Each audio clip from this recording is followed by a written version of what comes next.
হযরতে আবু যর গিফারি রাদিয়াল্লাহু তাআলা আনহু তিনি বলেন, একটা লম্বা হাদিস আমি বর্ণনা করছিলাম, নবীজির মুখে শুনছিলাম। হঠাৎ করে আমি এই লম্বা হাদিস মনে রাখতে পারবো না, এইজন্য রাসূলকে আমি আলাদা ভাবে কিছু প্রশ্ন করলাম। হে নবী, আমার বাড়ি তো অনেক দূর গেফার গোত্রে, প্রায় 83 কিলোমিটার দূর থেকে আমি হেঁটে হেঁটে বিভিন্ন জিনিসে সাওয়ার হয়ে আসি, কখনো ঘোড়ায়, কখনো গাধায়, কখনো খচ্চরে। আর এরকম রাজশাহীর মতো বিশ্ব রোড না, রাজশাহী নওগাঁর মতো বিশ্ব রোড না, ওটা পাহাড়ি এলাকায়। 83 কিলোমিটার দূর থেকে আমি আসি আপনার কাছে, বারবার আমি আসতেও পারবো না। এসে যখন পড়েছি, হে নবী এত বিশাল কথা আমাকে শোনালেন, আমার সব মনে থাকবে না।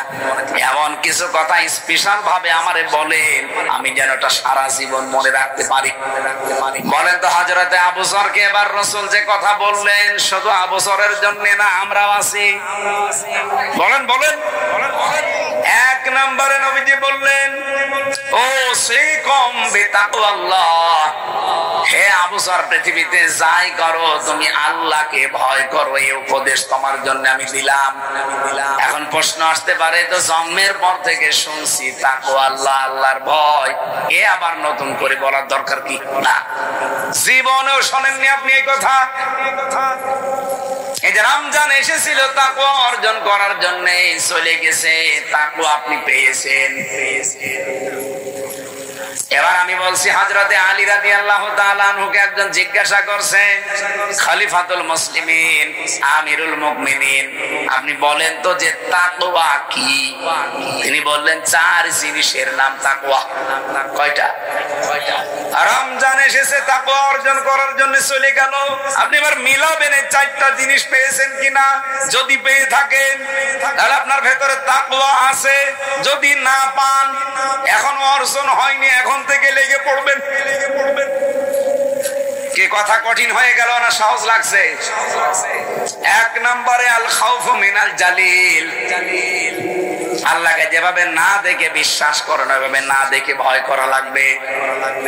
2 নম্বরে আল আমালু বিত-তানজিল, দুনিয়াতে যদি কাজ কারবার করেন কোরআন দেখে করবেন। দুনিয়াতে আপনার আমল হবে কোরআনের আমল। আর রাজশাহীবাসী এখানে তো অনেক আলেম আছে, আমার মনে হয় শুধু আলেমরা বাদ দিয়ে আমরা যারা আছি মুসলিম, কোরআনের আমল কয়টা যদি জিজ্ঞাসা করি অনেকে বলতেও পারবে না। আলেমরা বাদ দিয়ে আপনারা বলেন তো কোরআনের আমল কয়টা? এই দেখেন, দেখলেন?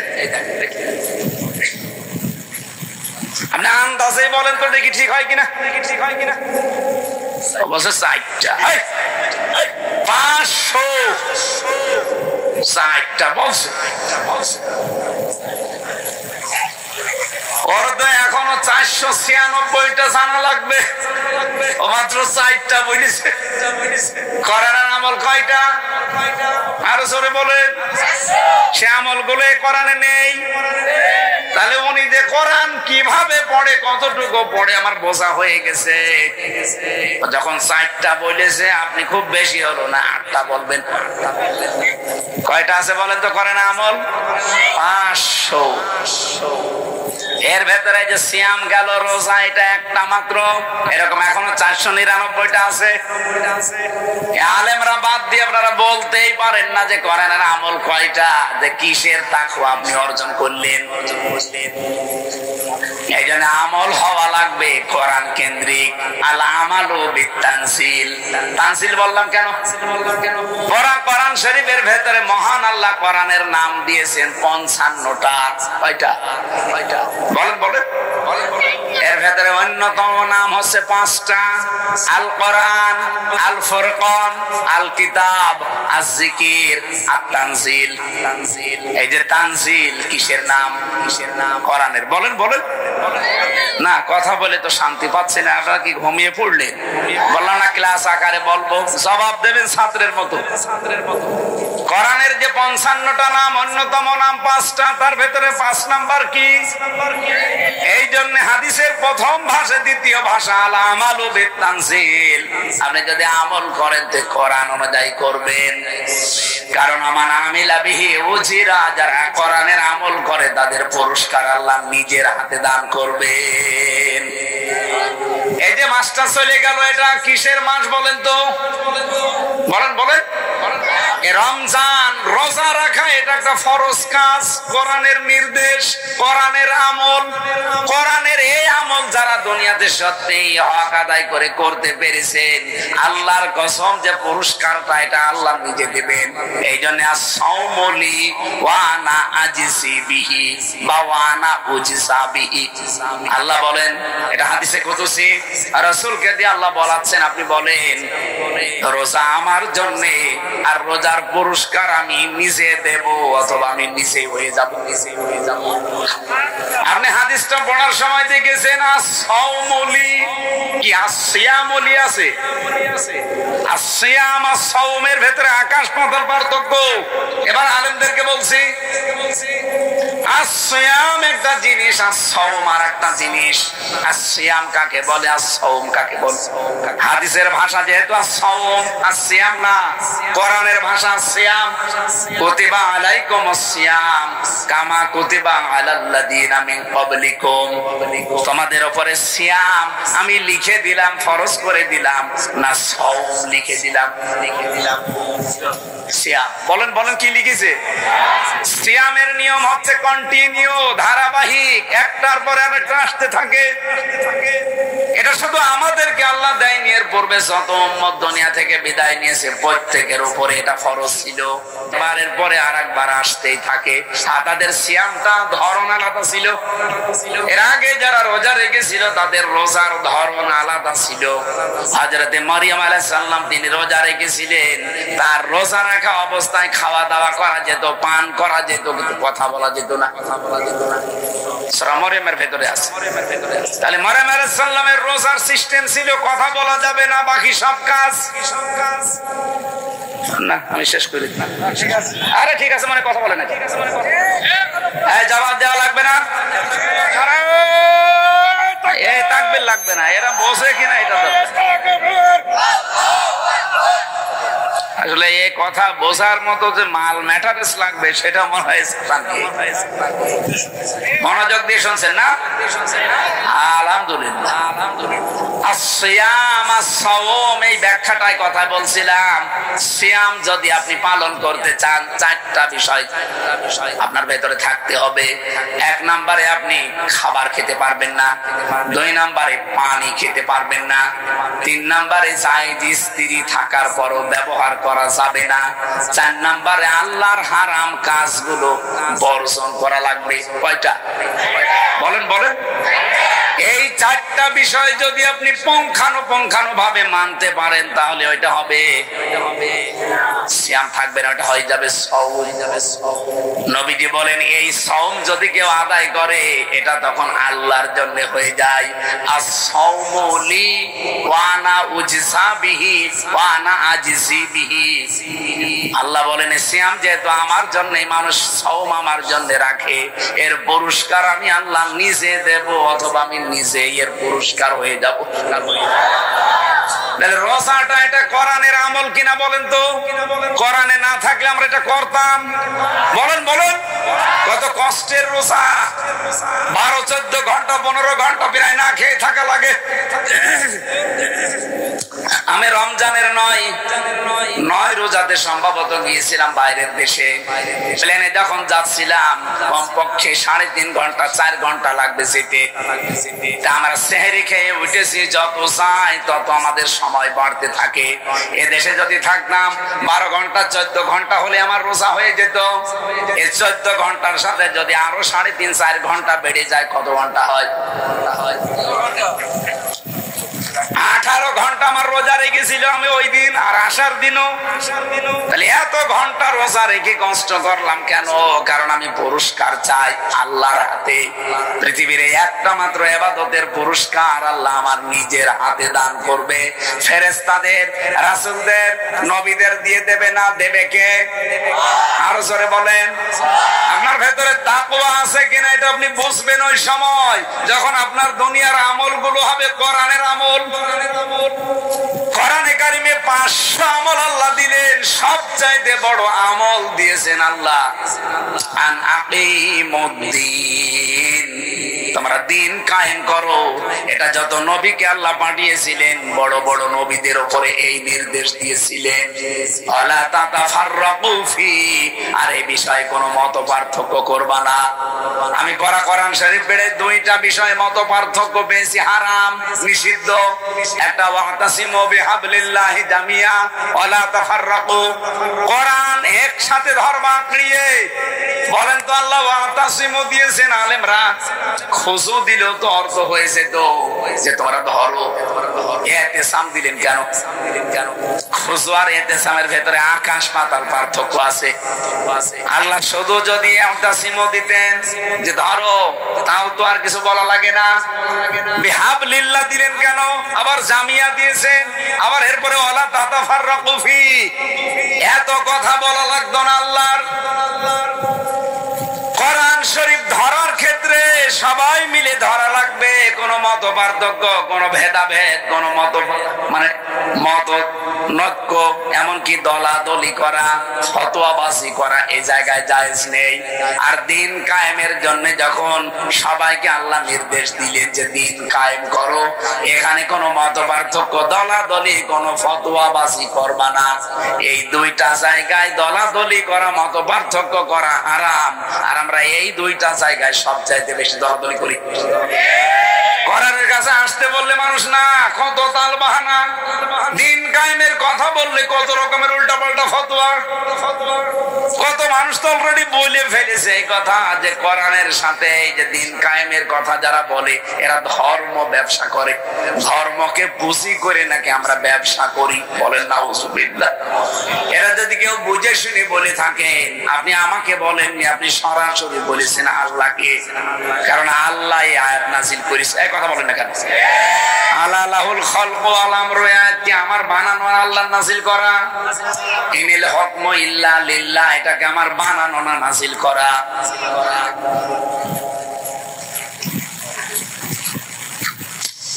আল্লাহ রাব্বুল আলামিন যতগুলো নিয়ম আমাদেরকে দিয়েছেন এই পৃথিবীর ময়দানে, এই দুইটা জায়গায় মত পার্থক্য করা হারাম ঘোষণা দিলেন। আর আমাদের কাজ কাম যাই হোক না কেন, এই দুই জায়গায় এসে দেখবেন কত রকমের ফতোয়াবাজি। আপনাদেরকে আমি নিষেধ করছি, সময় কিন্তু এখন আর নেই। এখনো যদি আমরা এক হতে না পারি কোরআনের কাছে এসে, সে যে দলের লোকই হন, এদেশ কিন্তু আবার 100 বছর সুযোগ হারিয়ে ফেলবেন। আল্লাহ পাক একটা সময় যেহেতু অনুকূলে এনে দিয়েছে, সব ভুলে যান, আগে এক হন।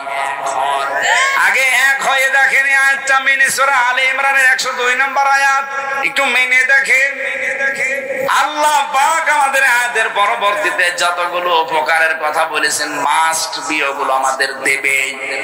আমরা এখনো কাদা ছড়াছড়ি করি, এখনো যদি এক হতে না পারি, আল্লাহর কসমের সুযোগ আর 100 বছরও আসবে কিনা আল্লাহ জানে। তাহলে কোরআনের আমল আছে, আমরা বলছিলাম 500, সবচাইতে বড় আমলের নাম দিন কায়েম করা। এই 56,000 বর্গ মাইলে 54 বছরের দিন কায়েম নেই।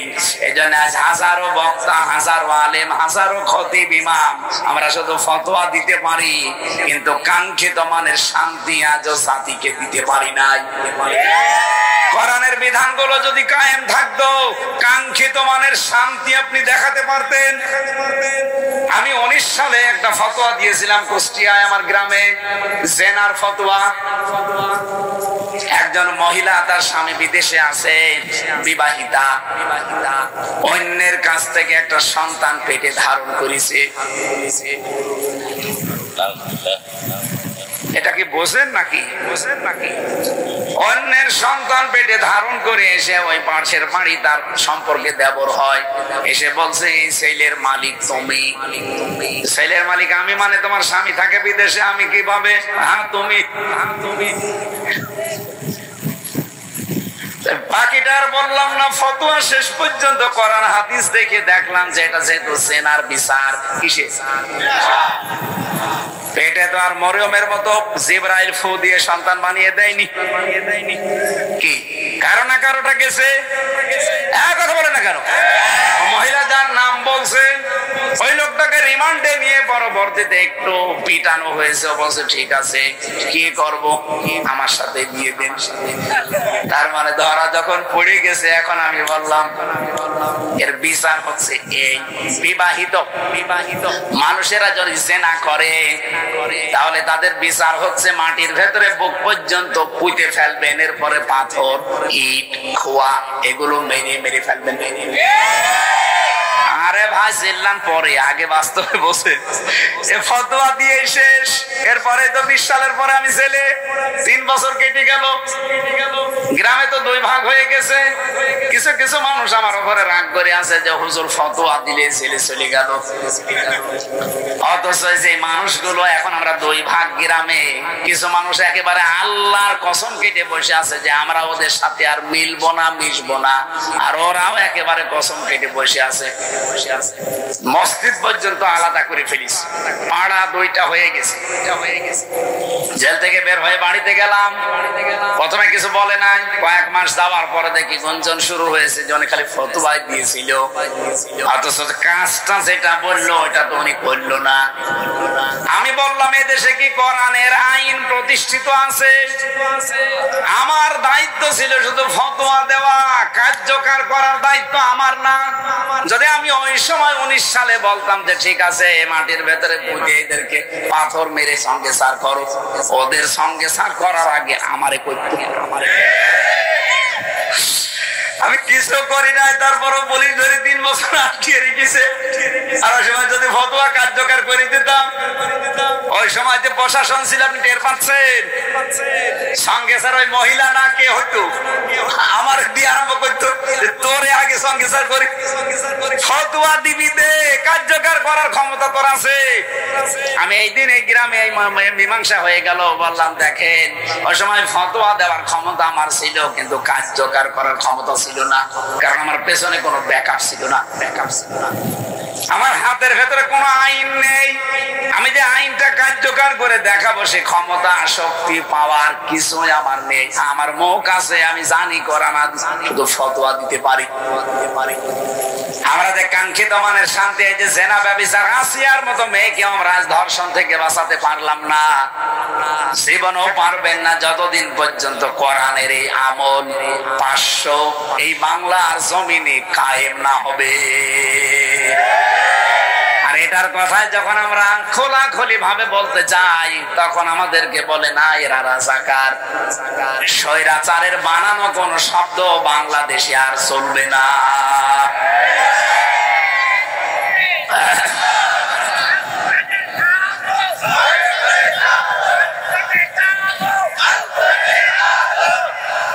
মুরব্বী তোমার আসলে ইমান ভালোই আছে না? আমি মনে হয় বিস্তারিত চলে যাচ্ছে, আর সময় বেশি নেই। 3 নম্বরে সালাম চালান, এদিকে আসেন। সময়ের কোনো জ্ঞান নেই আপনার। সালাম চালান আসরের নামাজ এসে বসে আছে এখানে, যে আসরের নামাজ পড়ে উঠবো, আর তুলতে তুলতে বাজাচ্ছে রাত 9টা, আর এখন বলছে সালাম চালান। অল্পে তুষ্ট থাকা লাগবে। 4 নম্বরে আখিরাতের পুঁজি তৈরি করার মতো মন মানসিকতা থাকা লাগবে। এই 4টা বিষয়ের নাম হচ্ছে তাকওয়া। রব্বুল আলামিন কোরআনে কারিমে প্রায় 200 জায়গার উপরে এই শব্দটা দিয়েছেন। বিশ্ব নবীর কাছে কেউ আসলে তাকে আগেই বলতেন ওসিকুম বিতাকওয়াল্লাহ, আল্লাহকে ভয় করো। এই শব্দটা কোরআনে কারিমের সূরা নিসা 131 নম্বর আয়াতে আমি পেয়েছি। রব্বুল আলামিন শুধু আমাদের না, এই পৃথিবীর যেদিন প্রথম মানুষ পাঠিয়েছেন হযরত আদম আলাইহিস সালাম থেকে আজ পর্যন্ত, এখান থেকে কিয়ামত পর্যন্ত যত মানুষ আসবে, হয়তো শরীয়তের বিধান আমাদের কম বেশি আল্লাহ দিয়েছেন, এই বিধানটা আল্লাহ সবার প্রতি এককভাবে দিয়েছেন।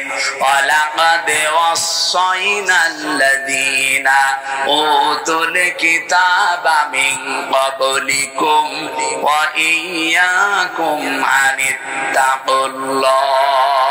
বলেন বলেন আল্লাহু আকবার। হে নবী, আপনাকে এবং আপনার পূর্বে যত মানুষ দুনিয়া থেকে বিদায় নিয়েছে অবশ্যই অবশ্যই না আমি আল্লাহ নির্দেশ দিয়েছিলাম, উপদেশ দিয়েছিলাম, আপনার পূর্বে যত মানুষ দুনিয়া থেকে বিদায় নিয়েছে সবার প্রতি আমার এই নির্দেশ ছিল যে আল্লাহকে ভয় করো। তাহলে আল্লাহকে ভয় করার অর্থ পেলাম কয়টা? বলেন বলেন। এক নম্বরে যেভাবে না দেখে বিশ্বাস করুন ওইভাবেই না দেখে ভয় করা।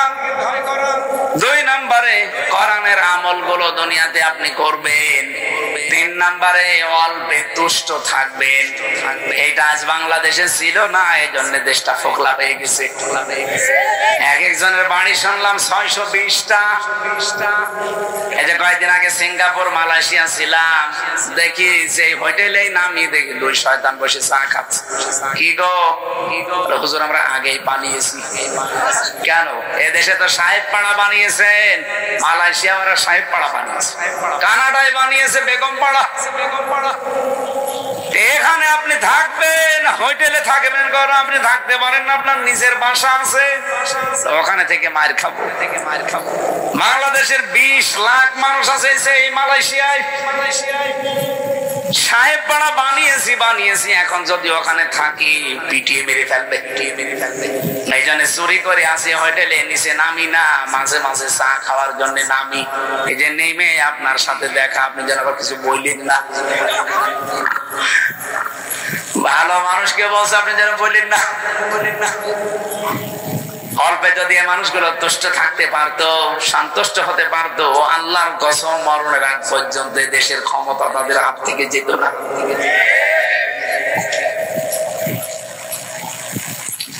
যে মহিলা এতদিন পর্যন্ত মানুষকে শুনিয়েছে যে আমার ছেলে মেয়ের জন্য আমি কিছু রাখি নাই, শুধু লেখাপড়া শিখিয়েছি, মিথ্যা কথা।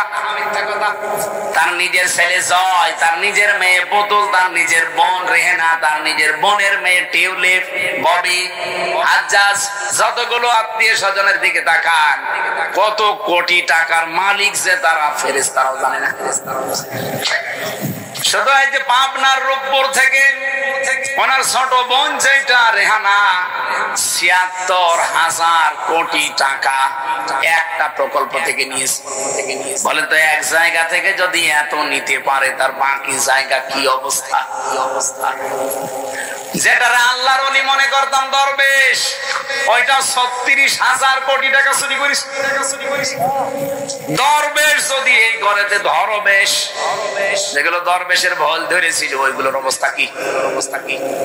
অল্পে তুষ্টি হতে পারে না। এখনো পর্যন্ত আমরা দেখছি অনেকে অল্পে তুষ্ট হতে পারছে না। এই যে অল্পে যারা তুষ্ট হতে পারে না, তারা কিয়ামতের দিন কুকুরের আকৃতি নিয়ে উঠবে। সূরা রহমানের ইয়ারাফুল মুজরিমুনা বিসিমাহুম ফায়ুখাযু বিন নাওয়াসি ওয়াল আকদাম, এই আয়াতের ব্যাখ্যায় আপনি দেখবেন 10 প্রকার আকৃতির কথা আছে। কিয়ামতের দিনে মানুষের আকৃতি অধিকাংশ থাকবে না, কিছু মানুষের আকার হবে কুকুরের মতো। কুকুরের স্বভাব কি? 2টা কুকুরকে খাবার দেন, একটাকে যা দিয়েছেন সারা দিন খাবে, ফোরাবে না, এরপরেও দেখবেন পাশেরটায় হামলা দেয়।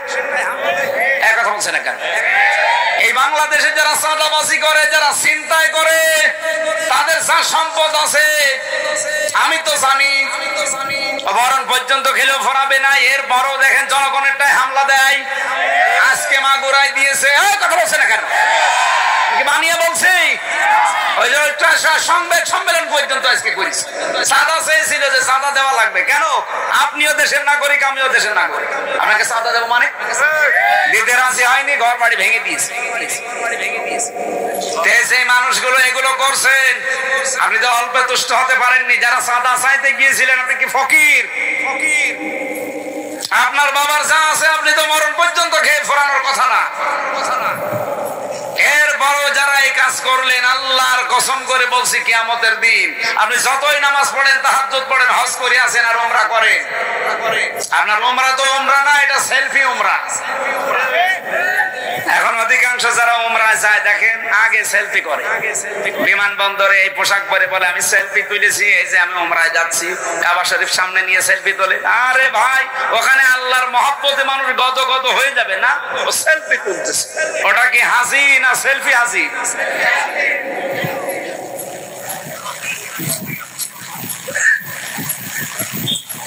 আমার ভাইরা এই যে মানুষের সম্পদ যারা আত্মসাৎ করছেন, বুঝে করেন না না বুঝে করেন, সেভাবেই হোক, আল্লাহর কসম আপনার আকৃতি আল্লাহ রাখবে না। যতই উমরা করেন না কেন, কিয়ামতের দিন আপনার আকার হবে, আকৃতি হবে কুকুরের মতো। আমি নিজে আপনাকে দেখে বলবো, আরে এই তো সেই লোক, এটা মা গোরার ওই যে, আমি নাম নিলাম না, ওনার কাছে চাঁদা চাইতে গিয়ে আজ নিজের আকৃতি পাল্টিয়ে ফেলেছেন। এই জন্য সাবধান, আপনার চরিত্রকে এখনই সংশোধন করেন। 4 নম্বরে বলে ইস্তিগদাদু লিয়াউমির রাহি, আখিরাতের পুঁজি তৈরির জন্য সচেষ্ট হন। কখন আজরাইল ডাক দেয় বলা যায় না, এখনই যদি ডাক দেয় সঙ্গে সঙ্গে কিন্তু আপনি কবরের বাসিন্দা। 2 দিন 3 দিন আপনার স্ত্রী কান্নাকাটি করবে, 7 দিন হয়তো দেখবেন খাওয়া দাওয়া অল্প অল্প করবে, 1 মাসের পরে দেখবেন স্ত্রী স্বাভাবিক হয়ে গেছে। কথা বলছে না কেন? আমার নিজের স্ত্রীর কথা আমি বলছি, এটা রেকর্ড হচ্ছে, ও যদি শোনে ও যা মনে করে করুক। আমি আল্লাহর কসম করে বলছি আমাকে ভালোবাসে, কিন্তু এখন যদি আমি মারা যাই, আপনি যদি খবর পাঠান যে হুজুর মরে গেছে, কান্নাকাটি করে পাগল হয়ে যাবে, থামানো যাবে না। অন্তত 5-7 দিন খাওয়া দাওয়া হালকা হালকা করবে। 3 মাস 10 দিনের ভেতরের মা বাবা নিজে এসে বলবে, বিয়া সাহেব হামজা তো মরেই গেছে, ভাইয়া কতদিন রাখবো, দিয়ে দেন। 4 মাস 10 দিনের ভেতরে দেখা যাচ্ছে আরেক জায়গায় বিয়ে দেবে, আর এটা স্বাভাবিক দেবে, দিক, এটা জায়েজ আছে। মাত্র 4-5 দিন সংসার করবে, সেখানে 4-5 দিন পরে বাবার কাছে মোবাইল করে বলবে, আব্বা হামজা তো আর কি ছিল, এখন যেটা পেয়েছে এটা 100 গুণ ভালো। ম্যাডাম আপনি রাগ করেন না, আমি উদাহরণ দিলাম, এটা আমার জন্য না সবার জন্য। উনি মরে গেলে আমি ওই রকমই করব, কথা বলছেন না কেন? আমার হায়াতুদ দুনিয়া ইল্লা মাতাউল গুরুর, পৃথিবীর জীবনটাই এটা ধোঁকা, এটা প্রতারণা, খেলাধুলা ছাড়া কিচ্ছু না। সুতরাং আখিরাতের পুঁজি তৈরি করার জন্য সচেষ্ট থাকা লাগবে। 4টা বিষয় আমি আবার রিপিট করছি, আল কিনা আল খাউফু মিনাল জালিল, আল আমালু বিত তানজিল, আল কিনায়াতু বিল কলিল, আল ইস্তিগদাদু লিয়াউমির রাহি। এই 4টা বিষয় যার ভেতরে আসবে তার ভেতরে তাকওয়া আছে। হযরত আবু যর গিফারীকে আল্লাহর নবী এই কথাটার উপদেশ প্রথম দিলেন। নবীজি বললেন, যদি তাকওয়া অর্জন করো কি লাভ হবে জানো? ফাইন্নাহু আজিয়ানু বিআমরিহি কুল্লিহি, এই পৃথিবীতে তোমার যত আমল আছে, যত কাজ কারবার আছে, সব কাজের সৌন্দর্য আমার আল্লাহ বৃদ্ধি করে দেবে। সাইনুন আজিয়ানু, এটা ইসমে তাফসিল থেকে এসেছে। এই পৃথিবীতে তাকওয়ার দ্বারা মানুষের সামনের কাজগুলো সৌন্দর্য বর্ধন হতে থাকে, বৃদ্ধি হতে থাকে। লিআমরিহি কুল্লিহি লিআমরিকা কুল্লিহি, এই পৃথিবীতে যত কাজ আপনি সামনে হাত দেবেন, আপনার কাজগুলো সব সৌন্দর্য মণ্ডিত হতে থাকবে। মানুষের সম্মান মর্যাদা কিসে বাড়ে অনেকে জানে না, অনেকে মনে করে যে অন্য কিছুর ভেতরে মনে হয় সম্মান আছে। না, মানুষের সম্মান আর মর্যাদা কিসে? কোরআন জানিয়েছে। কে জানিয়েছে? আল্লাহ রাব্বুল আলামিন বলেন, ইয়ারফা'ুল্লাযীনা আমানু মিনকুম ওয়াল্লাযীনা উতুল ইলমা দারাজাত। তোমাদের দিন যত যাবে মর্যাদা আল্লাহ বৃদ্ধি করতেই থাকবে। এজন্য ইয়ারফা, এটা মজারে, বর্তমান ভবিষ্যৎ, প্রেজেন্ট ফিউচার। এখানে গল্প করছে কি গো? বসেন বসেন। দিন যত যাবে মানুষের মর্যাদার সম্মান আল্লাহ বাড়াতে থাকবে। কাদের? এ পৃথিবীতে যাদের ঈমান আছে। কি আছে? দুই নম্বরে যারা জ্ঞান পেয়েছে, ইলম পেয়েছে। তাহলে এই দুইটা বিষয়ের ভেতরে মানুষের সম্মান মর্যাদা আল্লাহ লুকিয়ে রেখেছে। এই যে রমজান মাস চলে গেল, একটা হাদিস আপনারা সব জায়গায় বেশি শুনতেন, মান সামা রমাদানা ঈমানান ওয়া ইহতিসাবান গুফিরা লাহু মা তাকদ্দামা মিন যামবি। এই হাদিস শুনেন? কোনদিন চিন্তা করেছেন এর ভেতরে যে দুইটা গুরুত্বপূর্ণ কথা আল্লাহর নবী বললেন, মান সামা রমাদানা ঈমানান। যে ব্যক্তি রোজা রাখে কিন্তু ঈমান অবস্থায়, কি অবস্থায়? এখন প্রশ্ন আসতে পারে, আমার তো ঈমান ছিলই। আপনার ঈমান ছিল কিনা আপনি জোর করে বললে হবে? আসি না তো বলতো আমি ঈমানদার। পরে ঈমানদার বললে আপনার আরো পাপ হবে। ওরে বলা যায় খুব বেশি হলেও স্বৈরাচার। কি? কারণ পৃথিবীতে যারাই স্বৈরাচার হয়েছে তারা কমপক্ষে তিনটা কাজ করেছে। কয়টা? এক নম্বরে আল্লাহর বিধান ও মানে নাই, কেউ মানবে, মানতেও দেয় না। এটা আমরা 15.5 বছরে এই ফ্যাসিস্ট, এই স্বৈরাচার, এই সীমা লঙ্ঘনকারী এনাদের কাছ থেকে পেয়েছি। নিজেরা আল্লাহর বিধানগুলো সঠিকভাবে মানতো না, কেউ মানলে মানতেও দিত না। এই যে দুইজন ভাই আমার আগে কথা বললেন, এই একই কথা যে যদি তাদেরকে আল্লাহ রাব্বুল আলামিন দায়িত্ব দেন, অন্তত এই এলাকাতে আল্লাহর কোরআনের কথা বলতে বাধা হবে না, কেউ বাধা দিলে আমরা মানবো না। আমরা তো এইটাই চাই, কে ক্ষমতায় যাবে না যাবে ওইটা আল্লাহর বিষয়, কারণ ক্ষমতা কি আমার হাতে? যদি একটা শিরিক আমাদের ভেতরে চালু করা আছে যে ক্ষমতার উৎস জনগণ, ক্ষমতার উৎস জনগণ কে? আপনি মুখ দিয়ে যাই বলেন, এটা যদি আপনি অন্তরে বিশ্বাস করেন যে ক্ষমতার উৎস জনগণ, আপনি অলরেডি বেঈমান হয়ে গেছে। অবশ্য মারহাবা। তো এখনো রাজশাহী বসে আছেন, পাবনায় পাঠানো দরকার। কি বললাম এখান থেকে বলেন? ক্ষমতার উৎস জনগণ, এ কথা যদি হিন্দুদের ভোট পাওয়ার জন্য বলেও থাকেন, মুখে অন্তরে বিশ্বাস করেন? ঠিক আছে। তাহলে আমাদের ঈমান আছে কিনা এটা কে বলবে? কোরআনে কারিমে রব্বুল আলামিন সূরা বাকারার ভেতরে ডাক দিয়েছেন, ফামায়াকফুর বিত্তাগুতি ওয়া ইউমিন বিল্লাহ। কেউ যদি ঈমান আনতে চায় তার প্রথম কাজ হবে সে যেন তাগুত ছেড়ে দেয়। তাহলে আপনি তাগুত ছেড়ে দিয়েছেন কিনা এটা আগে দেখবেন। তাগুতের যত অর্থ আছে তার প্রথম অর্থ আমি বললাম, নিজে আল্লাহর বিধান মানে না, অন্য কেউ মানবে, মানতেও দেয় না। এটার নাম কি? তাগুত। বলেন। এই যার নাম তাগুত, তার নাম স্বৈরাচার, তার নাম সীমা লঙ্ঘনকারী, তার নাম ফ্যাসিস্ট, একই জিনিস। তাহলে বিগত যারা দায়িত্বে ছিল ওদেরকে আমরা সারা পৃথিবী এখন জানে তারা ফ্যাসিস্ট ছিল, তারা স্বৈরাচার ছিল। আর আরবি দেশগুলোতে যাবেন, আরব দেশগুলোতে তারা বলবে তাগুত ছিল। কি ছিল? আর বাংলায় কথা বলি আমরা যারা, তারা বলি সীমা লঙ্ঘনকারী ছিল। ইযহাব ইলা ফিরআউনা ইন্নাহু তাগা। মুসা আলাইহিস সালামকে আল্লাহ বলেছিলেন ফেরাউনের কাছে যাও, কারণ সে তাগুত হয়ে গেছে। তাগুত মানে সীমা লঙ্ঘনকারী হয়ে গেছে। তারা যে সীমা লঙ্ঘন করেছিল এর বাস্তব প্রমাণ আয়নাঘর। এটা সর্বোচ্চ পর্যায়। আয়নাঘর যে কত কঠিন, আমি তো মিনিটায় ছিলাম মাত্র 10 দিন। যারা বিগটায় ছিল তারা যে কি অবস্থায় ছিল তারা ছাড়া কেউ বলতে পারছে না। ব্যারিস্টার আরমান টক শোতে কথা বলতে গিয়ে অঝর নয়নে কাঁদছিল। যে উপস্থাপিকা সে পর্যন্ত একটা মহিলা, সে আল্লাহ রাসূল বিশ্বাস করে কিনা জানি না, কিন্তু আয়না ঘরের এই দৃশ্যের কথাগুলো শোনার পরে দেখলাম ও মহিলা পর্যন্ত কাঁদছে।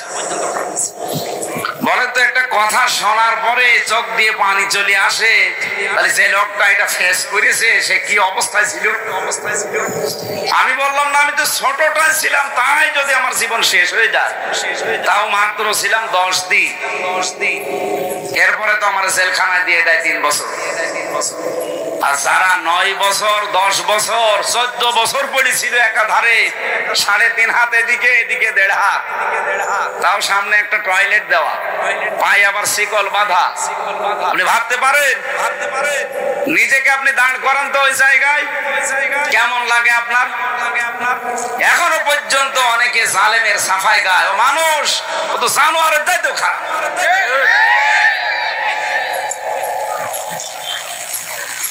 তাহলে তগত যারা, ফ্যাসিস্ট যারা, স্বৈরাচার যারা, প্রথম কাজ কি?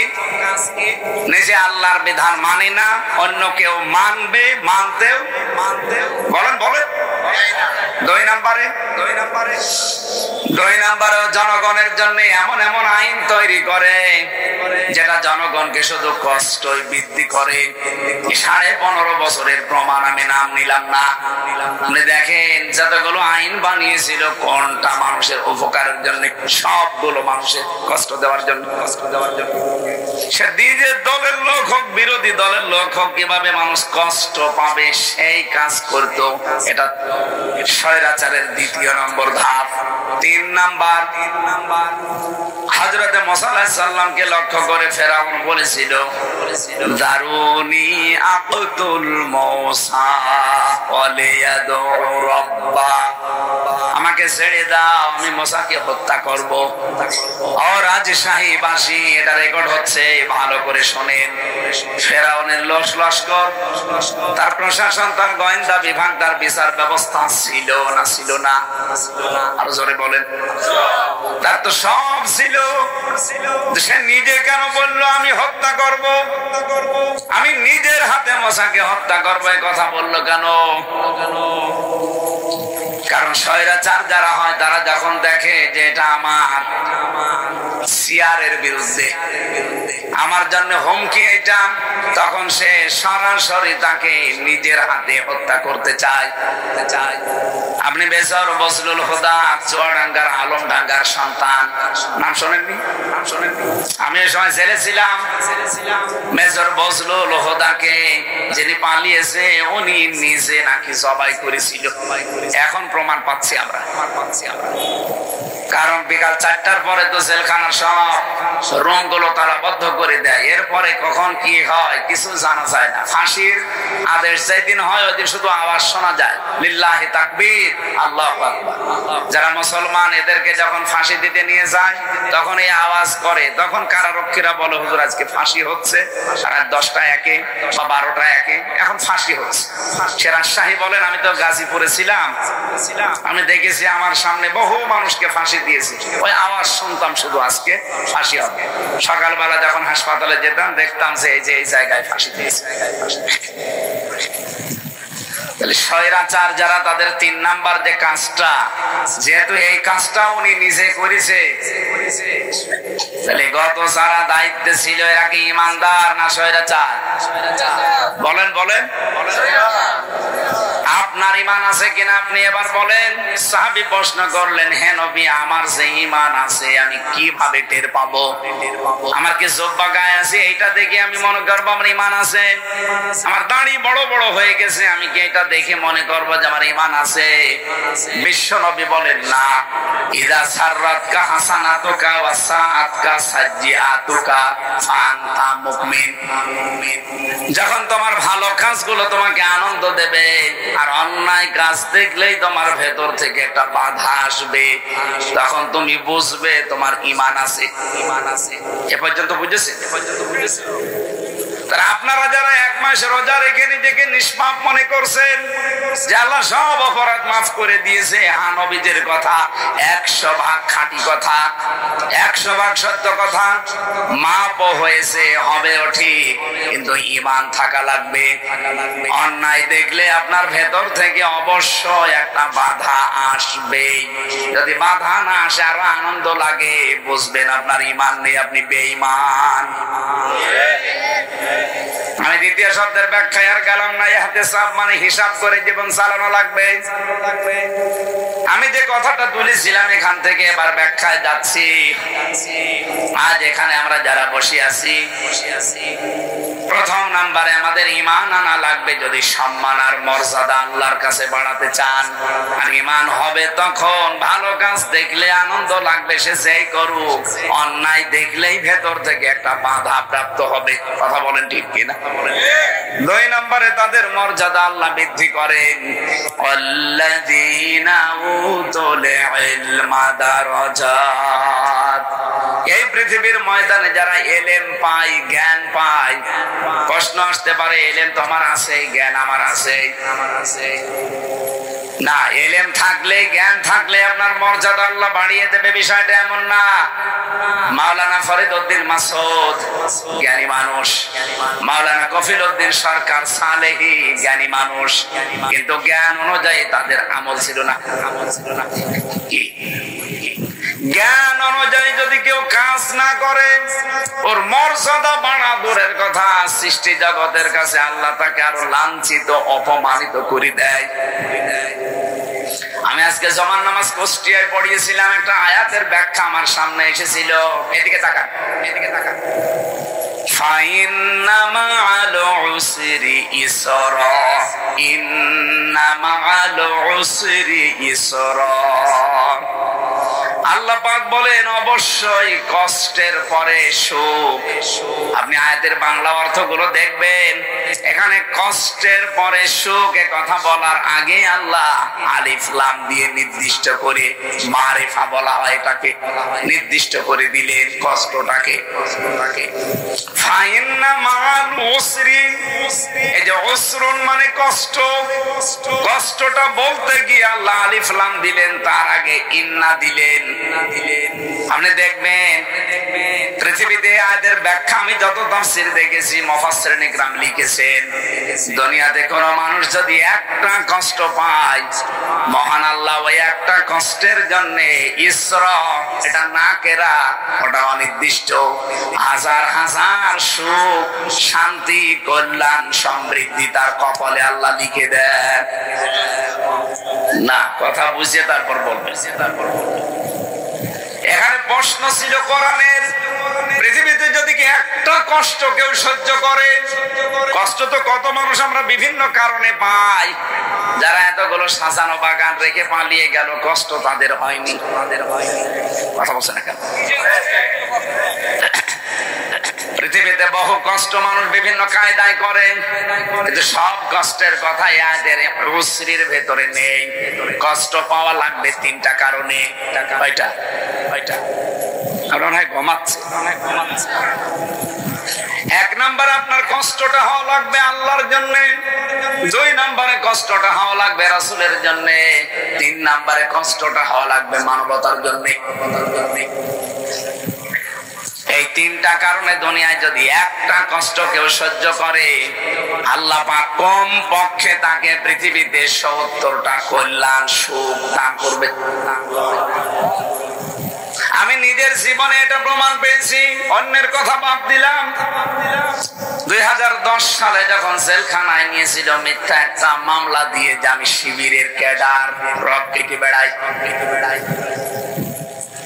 শিবিরের ক্যাডার, রক কেটে বেড়ায়, এটা যে ডাহা মিথ্যা কথা, এ ২০২৫ সালে এসে এখন তামাম দুনিয়া প্রমাণ পাচ্ছে। বাংলাদেশ ইসলামী ছাত্র শিবির, এরা যে রক কাটে না, এদের জীবনে যে সব নেই এখন আমরা বিশ্বাস করছি, অথচ এই ৫৪ বছরে অনেকেই মনে করতাম না কাটলেও কাটতে পারে। এরা রক কাটা না, একটা পশমও কাটে না। আমি যদি প্রমাণ কোনদিন দিতে পারেন, যারা দায়িত্বশীল আছে বড় বড়, তারা অলরেডি চ্যালেঞ্জ দিয়েছে। রক তো বহু দূরের কথা, অন্যায় ভাবে কারো শরীরে একটা আঘাত দিয়েছে, প্রমাণ যদি দিতে পারেন, আমরা কোনোদিনই শিবিরি করবো না। ন্যায় ভাবেই দিতে চাই না, অন্যায় তো দূরের কথা। অথচ এরকম একটা মিথ্যা জিনিস আমার নামে চালিয়ে ওরা আমার থানা হাসতে দিল, দিয়ে কিন্তু আনন্দে ছিল।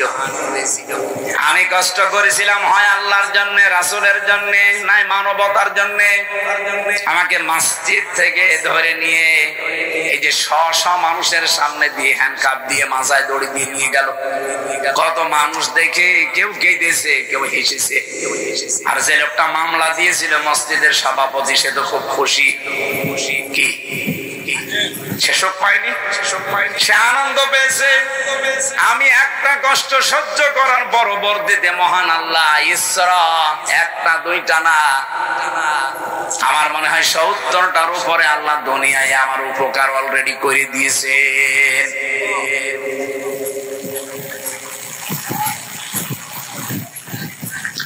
দুনিয়াতে যে মানুষগুলো সুখ পেয়েছে অন্যায় ভাবে, এদিকে তাকান, এবারে গুরুত্বপূর্ণ একটা বিষয়। কোন মানুষ যদি পৃথিবীতে সুখ পায়, শান্তি পায় অবৈধ ভাবে, না আমি বোঝাতে পারছি না, আবার এদিকে তাকান, আপনি যদি সুখ শান্তি পান অবৈধ কোন পন্থায়,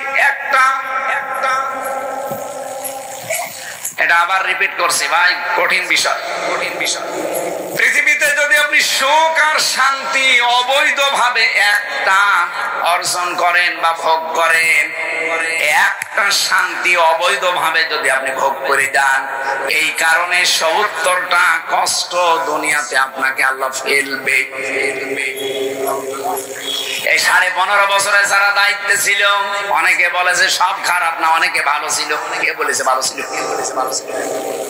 আপনি নিজে জানতেন যে একটা স্বৈরাচার, একটা ফ্যাসিস্ট মানুষের ভোটের অধিকার নষ্ট করে দিয়েছে, কত মানুষকে অলরেডি গুম করেছে। বিশেষ করে ইলিয়াস আলী, আমার কুষ্টিয়ার বিশ্ববিদ্যালয় মোকাদ্দাস আর ওলিউল্লাহ, এই যে রমজানের ঈদ গেল, এই ঈদে পর্যন্ত মোকাদ্দাস আর ওলিউল্লাহ এই দুইজনের বাবাকে দেখলাম এখনো পর্যন্ত তাদের ঈদের আনন্দ নেই, অথচ আজ 13 বছর হয়ে গেল।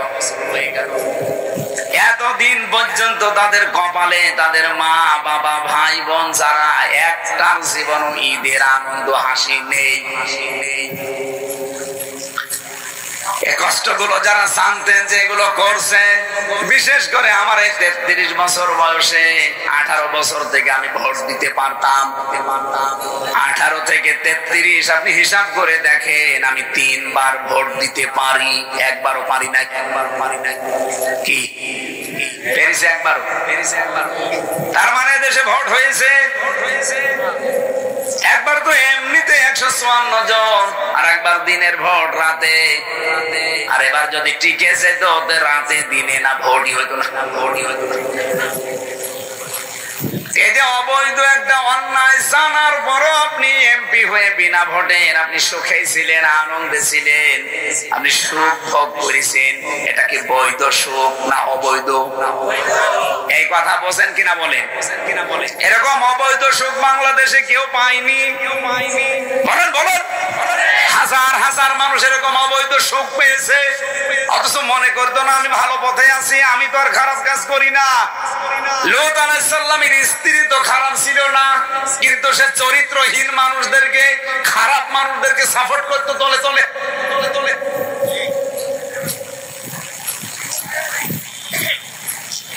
আল্লাহ রাব্বুল আলামিন সূরা আরাফের 83 নম্বর আয়াত যখন নাযিল করেন, ফেরেশতা জিবরাইলকে বলেছিলেন যাও, আসরের নামাজের পরে তিনি এসে বললেন লূত আলাইহিস সালাম আপনার উম্মতদেরকে নিয়ে আপনি চলে যান, মাগরিবের সময় এখানে আল্লাহর গজব নাযিল হবে। কিন্তু সাবধান, সবাইকে নেবেন, আপনার উম্মত যারা, আপনার স্ত্রীকে নেবেন না। ও রাজশাহীবাসী, লূত নবীর স্ত্রীর চরিত্র কিন্তু খারাপ ছিল না, তার চরিত্র ভালো ছিল। তিনি চরিত্রহীনাও ছিলেন না, তিনি জেনাও করতেন না, ব্যভিচারও করতেন না, কিন্তু তলে তলে যারা পুরুষে পুরুষে বিয়ে করবে তাদেরকে তিনি সাপোর্ট করতেন। এই যে চরিত্রহীনদেরকে সাপোর্ট করার কারণে নবীর স্ত্রীকে আল্লাহ ছাড়েন নাই, গজব দিয়ে ধ্বংস করে দিয়েছেন। এই 15.5 বছরে যারা এত বড় বড় অন্যায় সাপোর্ট দিয়ে নিজে অবৈধ সুখ পেয়েছেন, বিশ্বাস করেন আল্লাহর কোরআন, দুনিয়াতে থাকতে আপনাকে 70টা কষ্টে আল্লাহ ফেলবে।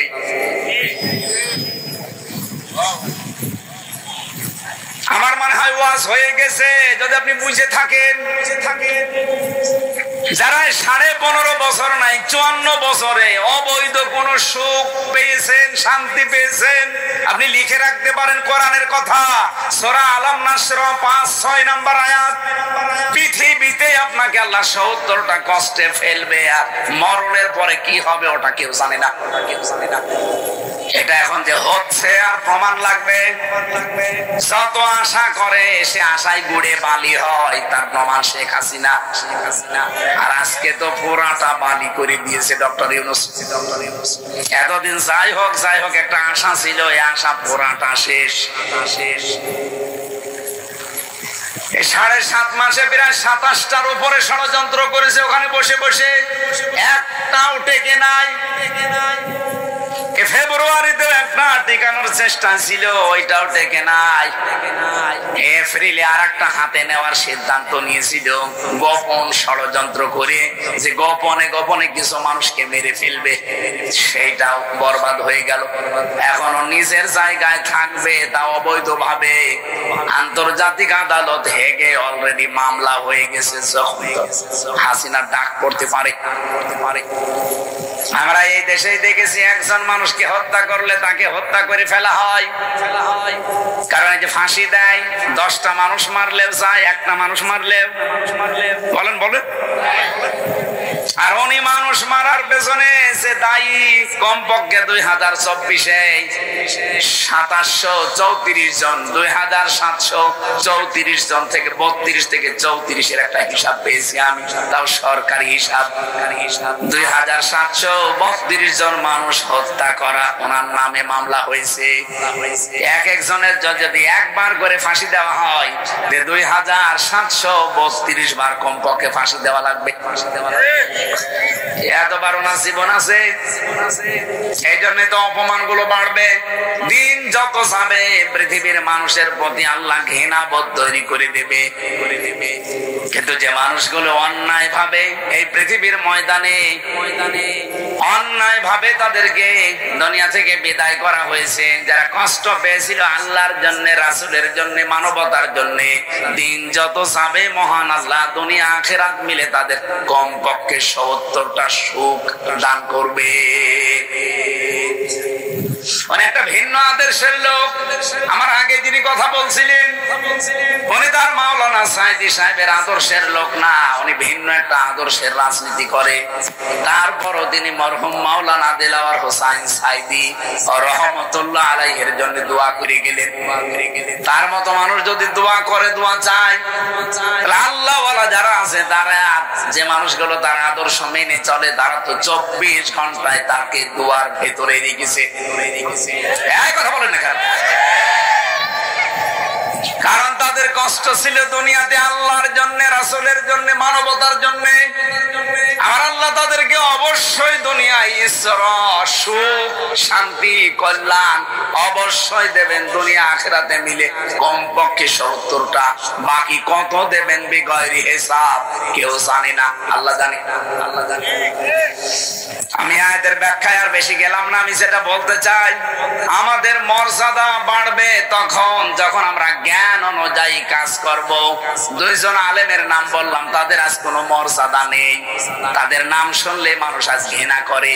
আমার মনে হয় ফরিদউদ্দিন মাসুদ আর এই কফিলউদ্দিন সরকার সালেহী, হাসিনার এই 5-8 2 জন গোলাম ইসলামী আন্দোলনের বিরুদ্ধে সবচাইতে বেশি ফতোয়া দিয়েছে এই 2 শয়তান।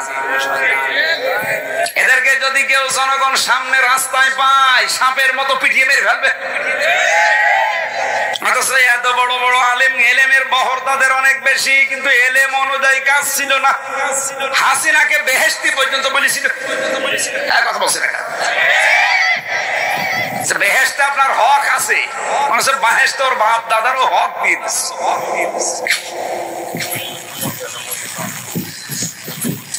আমরা খুব সংক্ষেপ করছি, আজকে থেকে মর্যাদা বাড়াতে হলে সন্ত্রাসী কায়দায় হবে না, ফ্যাসিস্টের কায়দায় হবে না, স্বৈরাচারী কায়দায় হবে না। এই সৃষ্টি জগতের কাছে মর্যাদা সম্মান লাভ করতে চান, ঈমান আনা লাগবে আর এলেম অনুযায়ী আমল করা লাগবে। আল্লাহ আমাকে সহ প্রত্যেককে এই আয়াত আমল করার তৌফিক দিন, বলেন আমিন। দরুদ আর সালাম পাঠ করে আমরা নির্ধারিত আয়াতে যাচ্ছি। সূরা আহজাব ৭০ ৭১ দুইটা আয়াত পড়েছি। আজকের আলোচনার বিষয় সোজা কথা। কি বললাম? একটু কঠিন হয়ে যাচ্ছে না? আল্লাহ রাব্বুল আলামিন বলেন, ইয়া আইয়ুহাল্লাযীনা আমানুত্তাকুল্লাহা ওয়া কুলু কাওলান সাদীদা। হে যারা ঈমানের দাবি করো তাদেরকে বলছি, একটা আয়াত থেকে কথা বলতে হলে উসুলে তাফসীরের মূল নীতি আছে কমপক্ষে 15টা। কয়টা? তার অন্যতম মূল নীতি হচ্ছে আগের আয়াত পরের আয়াত, অথবা আগের সূরা পরের সূরা, এর সাথে কি সম্পর্ক আছে, এর সাথে রিলেটেড কি আছে, এটা আগে আপনাকে জানা লাগবে। নয়তো আপনি আন্দাজে এক আয়াত পড়ে ব্যাখ্যা দিতে গেলে বলে পাল্ট হয়ে যাবে। আমরা যেহেতু সূরা আহজাব পড়েছি, এর নামকরণ আছে, ঐতিহাসিক প্রেক্ষাপট আছে, এতগুলো সব যদি বলতে চায় তাহলে সেই এশার নামাজের পরে আরো তুলে দিলে ভালো করতেন। এদের একটা অনুষ্ঠান ধরা লাগবে রাজশাহী শহরে, এই জন্য আমি খুব সামারাইজ করছি, সব বাদ দিয়ে একবারে আয়াতে যাচ্ছি। আপনি আশা করছি বুঝবেন। আল্লাহ রাব্বুল আলামিন এখানে ডাক দিয়েছেন কোন সাধারণ মানুষকে না, কারণ পৃথিবীতে এখন মানুষের সংখ্যা 810 কোটি। কত? এর ভেতরে মাত্র 200 কোটি আমরা মুসলিম। এই মুসলিমদের ভেতরে যারা ঈমান এনেছে, আল্লাহ শুধু তাদেরকে আয়াতে ডাক দিয়েছেন, ইয়া আইয়ুহাল্লাযীনা আমানু, ওহে যারা ঈমানের দাবি করো। কি বলছি তোমাদেরকে? কান খাড়া করে শোনে। এখানে অন্য ধর্মের যদি কেউ থাকেন, আপনার জন্য আজকের এটা না। আজকের আয়াতটা শুধুমাত্র পড়েছি আমরা যারা ঈমান এনেছি তাদের জন্য। আমরা কি ঈমানদার না বেঈমান? বলেন বলেন। আল্লাহ আমাদের জন্যই মনে করেন এই ওয়াজ দিলেন। হে যারা ঈমানের দাবি করো তাদেরকে বলছি, ইত্তাকুল্লাহ, আমি আল্লাহকে ভয় করো। ফাকুলু কাওলান সাদীদা, আর যখন কথা বলবা তখন সোজা কথা বলবা। এদের ভেতরে নির্দেশ পেয়েছি আমরা দুইটা। এক নম্বরে আল্লাহর ভয়, 2 নম্বরে কথা বলতে হলে সোজা কথা, সঠিক কথা বলা লাগবে। এ নির্দেশ কার? আর জোরে বলেন। হযরতে আবু যার রাদিয়াল্লাহু তাআলা আনহু থেকে একটা হাদিস পড়ছিলাম। ওয়ানা আবি যার রাদিয়াল্লাহু তাআলা আনহু قال دخلت على رسول الله صلى الله عليه وسلم فذكر الحديث لطوله بطوله الى ان قال قلت يا رسول الله اوصني قال اوصيك بتقوى الله فانه ازين لامرك كله الى اخر الحديث। বিশ্বনবী মুহাম্মদুর রাসূলুল্লাহর সাহাবী হযরতে আবু যর গিফারী রাদিয়াল্লাহু তাআলা আনহু তিনি বলেন, একটা লম্বা হাদিস আমি বর্ণনা করছিলাম, নবীজির মুখে শুনছিলাম। হঠাৎ করে আমি এই লম্বা হাদিস মনে রাখতে পারবো না, এজন্য রাসূলকে আমি আলাদা ভাবে কিছু প্রশ্ন করলাম। হে নবী, আমার বাড়ি তো অনেক দূর, গেফার গোত্রে, প্রায় 83 কিলোমিটার দূর থেকে আমি হেঁটে হেঁটে বিভিন্ন জিনিসে সাওয়ার হয়ে আসি, কখনো ঘোড়ায়, কখনো গাধায়, কখনো খচ্চরে। আর এরকম রাজশাহীর মতো বিশ্ব রোড না, রাজশাহী নওগাঁর মতো বিশ্ব রোড না, ওটা পাহাড়ি এলাকায়। 83 কিলোমিটার দূর থেকে আমি আসি আপনার কাছে, বারবার আমি আসতেও পারবো না। এসে যখন পড়েছি, হে নবী এত বিশাল কথা আমাকে শোনালেন, আমার সব মনে থাকবে না।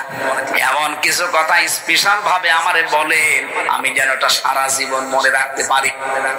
বলেন তো হযরতে আবু যরকে এবার রাসূল যে কথা বললেন, শুধু আবু যরের জন্য না, আমরাও আছি। বলেন বলেন।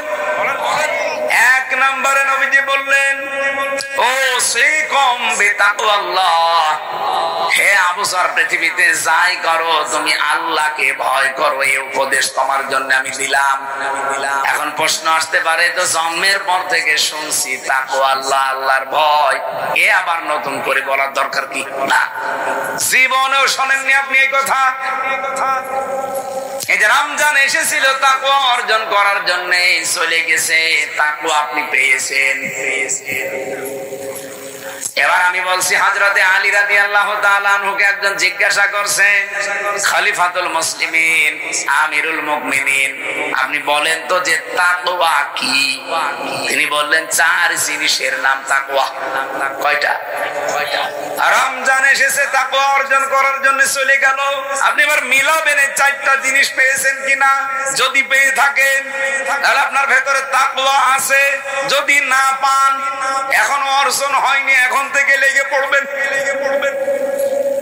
কি কথা কঠিন হয়ে গেল না সহজ লাগছে? 1 নম্বরে আল খাউফু মিনাল জালিল, আল্লাহকে যেভাবে না দেখে বিশ্বাস করানো, এভাবে না দেখে ভয় করা লাগবে। 2 নম্বরে আল আমালু বিত-তানজিল, দুনিয়াতে যদি কাজ কারবার করেন কোরআন দেখে করবেন। দুনিয়াতে আপনার আমল হবে কোরআনের আমল। আর রাজশাহীবাসী, এখানে তো অনেক আলেম আছে, আমার মনে হয় শুধু আলেমরা বাদ দিয়ে আমরা যারা আছি মুসলিম, কোরআনের আমল কয়টা যদি জিজ্ঞাসা করি অনেকে বলতেও পারবে না। আলেমরা বাদ দিয়ে এমনি আপনারা বলেন তো কোরআনের আমল কয়টা? এই দেখেন, দেখলেন? আপনি আন্দাজেই বলেন তো, দেখি ঠিক হয় কিনা। বলছে 4টা। 500 4টা বলছে। ওর তো এখনো 496টা জানা লাগবে, ও মাত্র 4টা বলেছে। কোরআনের আমল কয়টা? আরো জোরে বলেন। সে আমলগুলো কোরআনে নেই। তাহলে উনি যে কোরআন কিভাবে পড়ে, কতটুকু পড়ে, আমার বোঝা হয়ে গেছে। যখন 4টা বলেছে, আপনি খুব বেশি হলো না 8টা বলবেন। কয়টা আছে বলেন তো কোরআনে আমল? 500। এর ভেতরে যে সিয়াম গেল, রোজা, এটা একটা মাত্র, এরকম এখনো 499টা আছে। আলেমরা বাদ দিয়ে আপনারা বলতেই পারেন না যে কোরআনের আমল কয়টা, যে কিসের তাকওয়া আপনি অর্জন করলেন। এই জন্য আমল হওয়া লাগবে কোরআন কেন্দ্রিক। আল আমালু বিত-তানজিল, তানজিল বললাম কেন? কোরআন শরীফের ভেতরে মহান আল্লাহ কোরআনের নাম দিয়েছেন 55টা। কয়টা? বলেন। এর ভেতরে অন্যতম নাম হচ্ছে 5টা। আল কোরআন, আল ফুরকান, আল কিতাব, আজ জিকির, আত তানজিল। এই যে তানজিল কিসের নাম? কোরআনের। বলেন। না, কথা বলে তো শান্তি পাচ্ছে না। আপনারা কি ঘুমিয়ে পড়লেন? বললাম না ক্লাস আকারে বলবো, জবাব দেবেন ছাত্রের মতো। কোরআনের যে 55টা নাম, অন্যতম নাম 5টা, তার ভেতরে 5 নাম্বার কি? এই জন্য হাদিসের প্রথম ভাষা, দ্বিতীয় ভাষা আল আমালু বিত-তানজিল।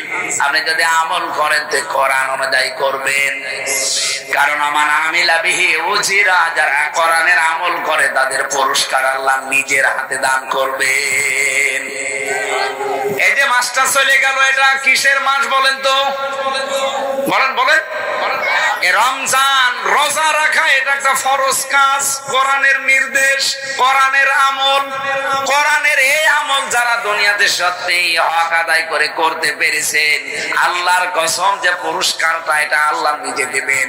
এই জন্য আস-সাওমুলি ওয়া আনা আজিসি বিহি বা ওয়া আনা উজিসা বিহি। আল্লাহ বলেন, এটা হাদিসে কুদসি, রাসূলকে দিয়ে আল্লাহ বলাচ্ছেন, আপনি বলেন রোজা আমার জন্য, আর রোজার পুরস্কার আমি নিজে দেব, অথবা আমি নিজেই হয়ে যাব। আপনি হাদিসটা পড়ার সময় দেখেছেন আস-সাওমুলি কি আস-সিয়ামুলি আছে? আস-সিয়াম আর সাওমের ভেতরে আকাশ পাতাল পার্থক্য। এবার আলেমদেরকে বলছি, আসসিয়াম একটা জিনিস, আসসাওম আর একটা জিনিস। আসসিয়াম কাকে বলে, আসসাওম কাকে বলে? হাদিসের ভাষা যেহেতু আসসাওম, আসসিয়াম না। কোরআনের ভাষা আসসিয়াম। কুতিবা আলাইকুমুস সিয়াম কামা কুতিবা আলাল্লাযিনা মিন ক্বাবলিকুম। তোমাদের উপরে সিয়াম আমি লিখে দিলাম, ফরজ করে দিলাম, না সাওম লিখে দিলাম? সিয়াম। বলেন বলেন কি লিখেছে? সিয়ামের নিয়ম হচ্ছে কন্টিনিউ, ধারাবাহিক, একটার পর আরেকটা আসতে থাকে। এটা শুধু আমাদেরকে আল্লাহ দেয়নি, এর পূর্বে যত উম্মত দুনিয়া থেকে বিদায় নিয়েছে প্রত্যেকের উপরে এটা ফরজ ছিল, যেহেতু একবারের পরে আরেকবার আসতেই থাকে। তাদের সিয়ামটা ধরন আলাদা ছিল। এর আগে যারা রোজা রেখেছিল তাদের রোজার ধরন আলাদা ছিল। হযরতে মারিয়াম আলাইহিস সালাম তিনি রোজা রেখেছিলেন, তার রোজা রাখা অবস্থায় খাওয়া দাওয়া করা যেত, পান করা যেত, কিন্তু কথা বলা যেত না। সূরা মরিয়মের ভেতরে আছে। তাহলে মারিয়াম আলাইহিস সালামের রোজার সিস্টেম ছিল কথা বলা যাবে না, বাকি সব কাজ। না আমি শেষ করি। আরে ঠিক আছে মানে কথা বলে না, হ্যাঁ জবাব দেওয়া লাগবে না, তাকবীর লাগবে না, এরা বোঝে কিনা এটা আসলে এই কথা বোঝার মতো যে মাল ম্যাটারেস লাগবে সেটা মনে হয়। মনোযোগ দিয়ে শুনছেন না? আলহামদুলিল্লাহ। আসসিয়াম আসসাওম এই ব্যাখ্যাটাই কথা বলছিলাম। সিয়াম যদি আপনি পালন করতে চান, চারটা বিষয় আপনার ভেতরে থাকতে হবে। এক নম্বরে আপনি খাবার খেতে পারবেন না, দুই নম্বরে পানি খেতে পারবেন না, তিন নম্বরে জায়েজ স্ত্রী থাকার পরও ব্যবহার করা যাবে না, চার নম্বরে আল্লাহর হারাম কাজগুলো বর্জন করা লাগবে। কয়টা বলেন বলেন? এই চারটা বিষয় যদি আপনি পুঙ্খানুপুঙ্খানু ভাবে মানতে পারেন তাহলে ওইটা হবে সিয়াম, থাকবে না, ওটা হয়ে যাবে সাওম। নবীজি বলেন এই সাওম যদি কেউ আদায় করে এটা তখন আল্লাহর জন্য হয়ে যায়।